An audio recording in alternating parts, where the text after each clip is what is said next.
It's coming. Anything of unspeakable horror. It's coming. Terrifying destruction. Viniendo.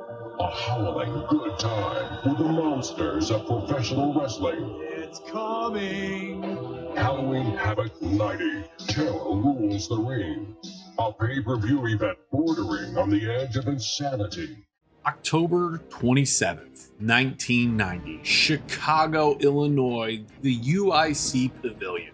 The man they called Sting is about to defend his NWA World title, but lurking in the shadows is the mysterious Black Scorpion. Across the card, Lex Luger's reign as US champion is on the line. Alliances will be tested, and surprises await. Let's do the time warp again back to Halloween Havoc 1990, when everything wasn't quite as it seemed, and the wrestling world held its breath. Ladies and gentlemen, are you ready? Welcome to and new. Oh yeah!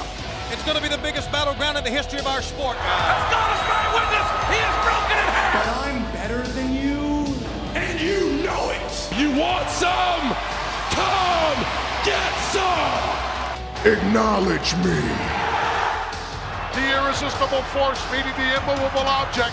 Welcome, wrestling fans, to the Wrestling Universe Channel's podcast, where pro wrestling fans discuss what we love, pro wrestling. So as always, if it's your first time listening in, we, the Wrestling Universe Channel, would like to thank you for taking the time to listen. And if you have returned, we want to give you a special shout out of thanks for sticking around the Wrestling Universe Channel. We invite you to follow us on YouTube and Spotify. Links below.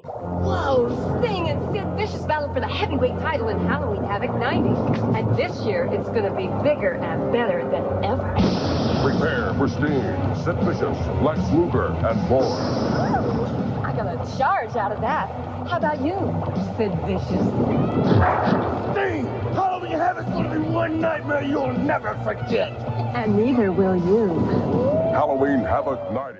It's the 35th anniversary of Halloween Havoc 90, which was the second annual pay-per-view for World Championship Wrestling, still under the NWA banner, and would be the final WCW Halloween Havoc produced under NWA affiliation. The big storyline heading in, Sting was the reigning NWA World Heavyweight Champion, and he was being haunted by the Black Scorpion angle, a mysterious antagonist planted to torment him and create intrigue. Lex Luger held the US Heavyweight Championship, and the card booked Stan Henson to challenge him. An interesting shift for Lex Luger, who by this point was often protected. The wrestling landscape in 1990, World Championship Wrestling was still finding its identity, balancing territory roots with national ambitions. Promos like the Black Scorpion angle were attempts to build mystique, though with mixed results.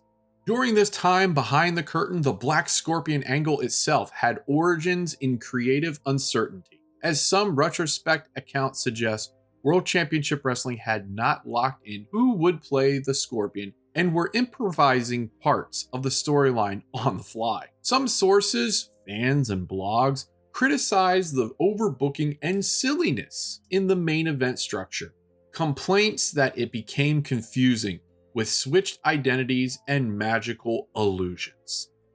There were also questions about the match card editing. The original pay-per-view broadcast did not include all 10 matches. The 4th, 5th, 6th, and 9th matches were omitted from the VHS release.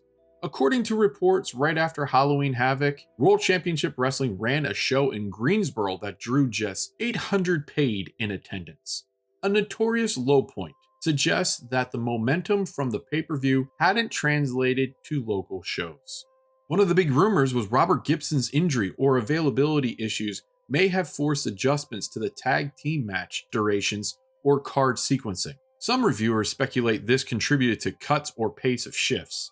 From the September 24th, 1990 Wrestling Observer newsletter, The Halloween Havoc card got switched around again, with the Steiners now defending against the Nasty Boys, and Ric Flair taking Barry Windham's place in a tag match against Doom. Dave Meltzer notes that the undercard appears to be somewhat god-awful.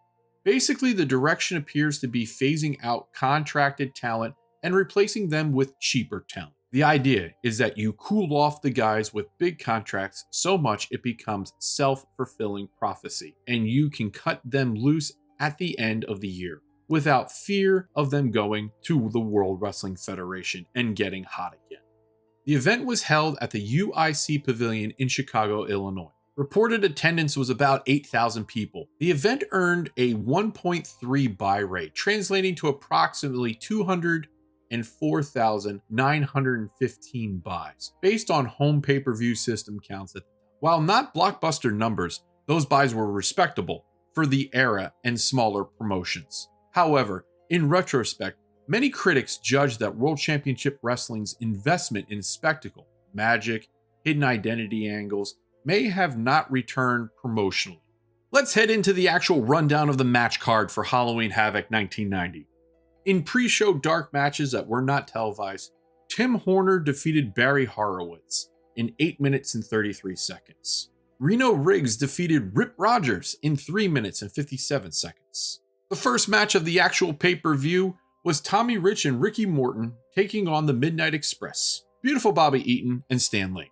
Robert Gibson was injured or otherwise unavailable, which is the kayfabe backstage reason Tommy Rich teams with Ricky Morton. Morton starts against Eaton. Eaton takes on some early control, hugs Morton into the corners, tries to work him over. Stan Lane tags in. The Express use classic tandem tag spots. When Morton fights back, Jim Cornette becomes involved to aid his team. Some key moments as Morton gets thrown into the steel ring posts and sells it hard. Cornette's distraction accumulates in Rich using the racket on Lane's head when the ref is distracted, leading to the pinfall. The match is frequently cited as a classic Midnight Express match, and also notable because it marks the end of the era of the Midnight Express. Lane and Jim Cornette would leave soon after this. Dave Meltzer's rating, 3.5 stars. Moving on, Terry Taylor takes on Bill Irwin. This is one of the undercard matches. In the VHS broadcast versions, some matches like this were edited out, but in full recaps, they appear.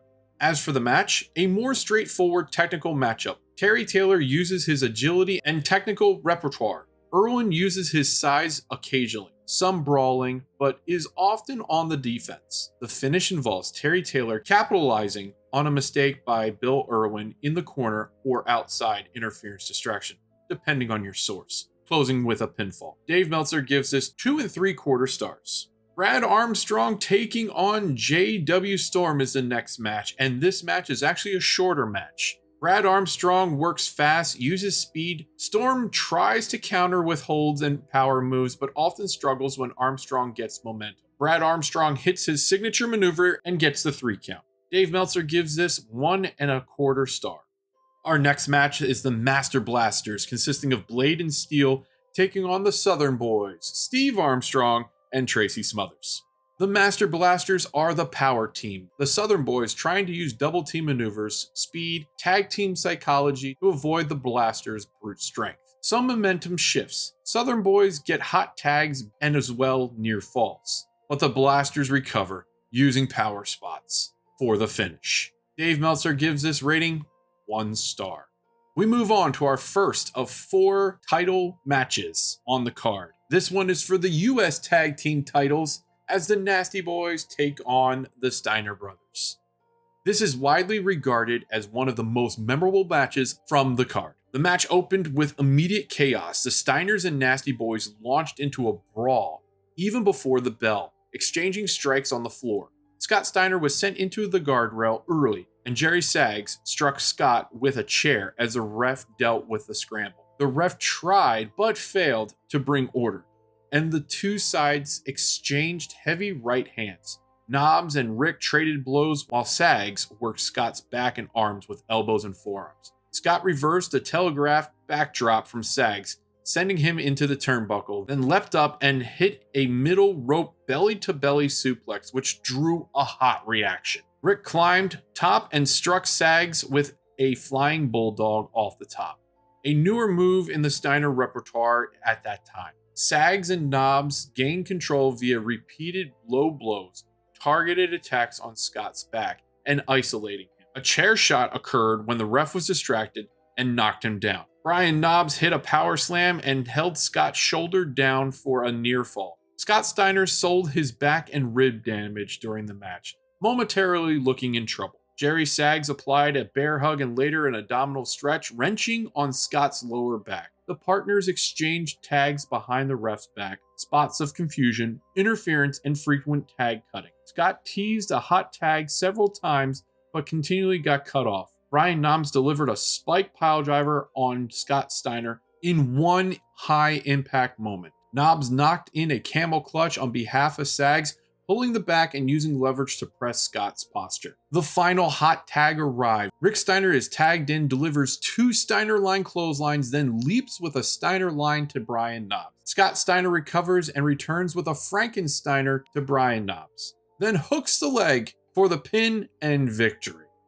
The time is listed around 15 minutes and 23 seconds in many recaps. Post-match, the Nasty Boys attacked the Steiners with the belts, brawling further before officials and security broke it up. This match is often praised for its intensity, back and forth structure, and the way it let both teams hit big, dangerous spots. A match that is definitely worth looking for. I can't stress that enough. Dave Meltzer's rating on this match is 3 3/4 stars. We go from the best match to what is definitely the worst match. The Junkyard Dog taking on Moondog Rex. This match is a short, crowd-pleasing brawl. JYD hits his signature thump and gets the pin. Dave Meltzer gives this a dud rating. Moving on to the NWA World Tag Team Championship match between Doom and the Horsemen, consisting of the Nature Boy Ric Flair and AA Arn Anderson. This is one of the more anticipated clashes of power and technical style. The heel versus heel pairing of Doom against the refined aggression of the Horsemen. Arn Anderson started against Ron Simmons, trying chops and strikes, but Simmons countered with raw strength, backing Arn into the ropes. Flair and Reed got involved early in the match's psychology. When Simmons threw Arn to the floor, Flair attempted to intervene, targeting Simmons with a knee strike from the apron. Ron Simmons shook off moves, reversed a suplex attempt, and tossed both Arn and Flair with clotheslines. After brawling on the floor, they returned to the ring. Arn and Flair shifted focus to Simmons' knee, using low kicks, stomps, and hobbling maneuvers to snap Ron Simmons' base. Anderson hit a spine buster on Simmons and attempted a figure 4. Butch Reed tried to intervene, but was kept out. Ron Simmons eventually reversed pressure, mustering counters, a power slam, and tagged out opportunities to Reed. Reed gets a hot tag, storms in, and lands heavy offense on Flair and Anderson. As the finish approaches, all 4 men spill outside, brawling around ringside. With the referee all tied up, both teams remain outside too long and are counted out. The match ends in a double countout, around 18 minutes and 13 seconds. Because the champions didn't lose by pinfall or submission, Doom retains the titles.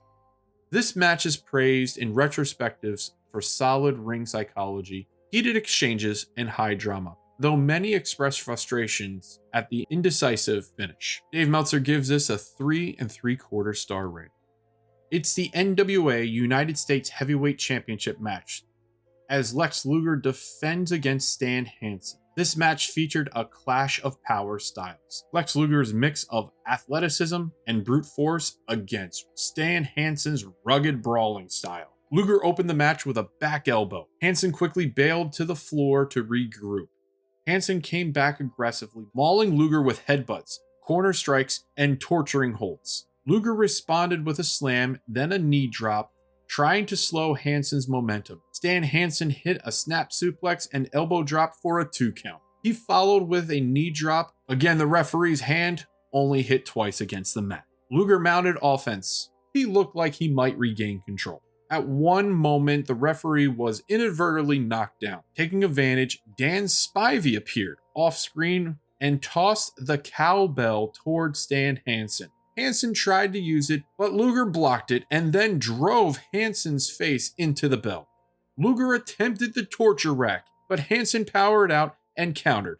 Out of nowhere, Stan Hansen lands his lariat, catching Luger, who attempted a move. Hansen goes for the cover and gets the pinfall.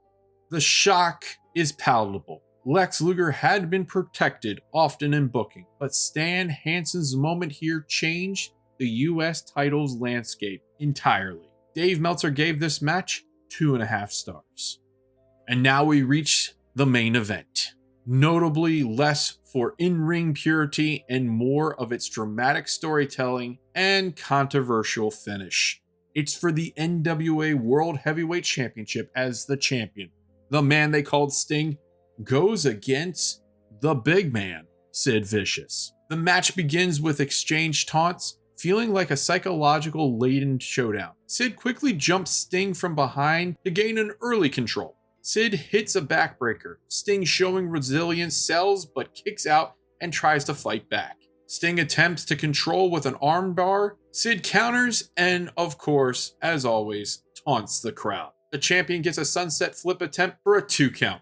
The champion leaps from the ramp, dives into the ring onto Sid. A highlight spot indeed. Sid bails again. Sting meets him outside with a diving headfirst move. The man they call Sting follows up with a bulldog back in the ring. The Horsemen appear and distract and interfere near ringside while Sid and Sting travel through the crowd to the backstage area.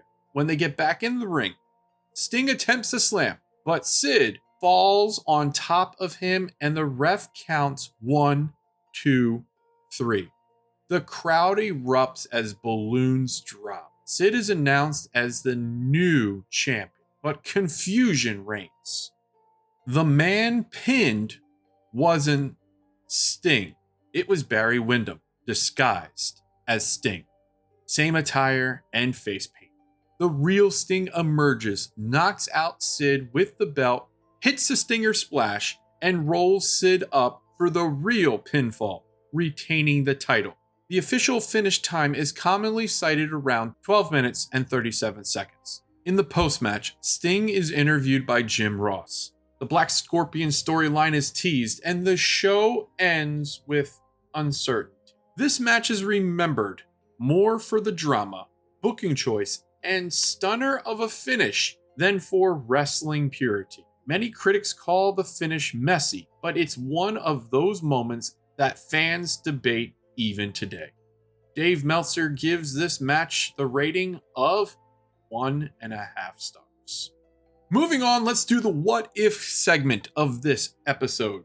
What if they swap the main event finish?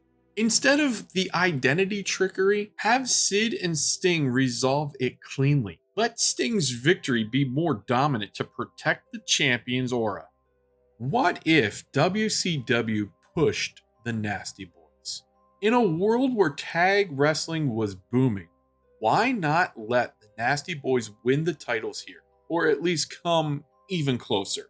That would give more shock value and elevate the feud between the Nasty Boys and the Steiners. Here's another what if. What if the outcome was changed between the Lex Luger-Stan Hansen match? Rather than having Luger drop the US title, keep him protected and have him lose at a bigger show. For example, Starrcade. Let Hansen win later to preserve Luger's face as a long-term star. Oh, and we're not done yet. What if we actually trim the gimmicks? Scaling back the Black Scorpion illusions and double Sting twist, maybe cut that element or delay the reveal until later, would let in-ring storytelling breathe a little bit more. If you had to add the eraser to the Booker sheet, what would you have done differently? Leave your comments below. We love to hear them. And what were the overall memorable standouts and also botches of WCW Halloween Havoc 1990? Well, of course, the Steiner Brothers vs. Nasty Boys is consistently cited as the match of the night and a true crowd pleaser. Another standout is the US title change. Luger had been protected for a very long time, and that surprising moment of when Stan Hansen won that fans basically didn't expect really altered the outcome. When there's standouts, there's also weaknesses. The main event's identity switch and gimmickry is the most common complaint. It's confusing, it's overbooked, and undercutting credibility. And for what a heel versus heel tag team match would have been, using a double countout finish in the Horseman Doom match was very disappointing to fans, expecting a decisive result. Halloween Havoc 1990 occupies a curious place in WCW nostalgia. Not a classic by any stretch, but remembered for its ambition, mismatches of tone, and some standout tag work. What will always be remembered from this? The Black Scorpion plot, Sting's title defense with the identity switch, or the surprising US title change? Many fans see Halloween Havoc 1990 as an example of early 1990s wrestling experiments, mixing fantasy angles with solid ring. That blend didn't always land, but it's part of what makes looking back fun. If we could walk away with one thought, this was a show with high creative intent. If imperfect execution, a snapshot of World Championship Wrestling trying to push boundaries while still anchored in territorial tradition. As always, we appreciate and thank you all for taking the time to be a part of our episode here on the Wrestling Universe channel. Please let us know how we did, or if you have anything you would like to contribute to this episode, we would love to hear your feedback. And you know the drill. Follow us on all of our social platforms, Instagram, YouTube, and Spotify, and we look forward to the next episode. So long, wrestling fans.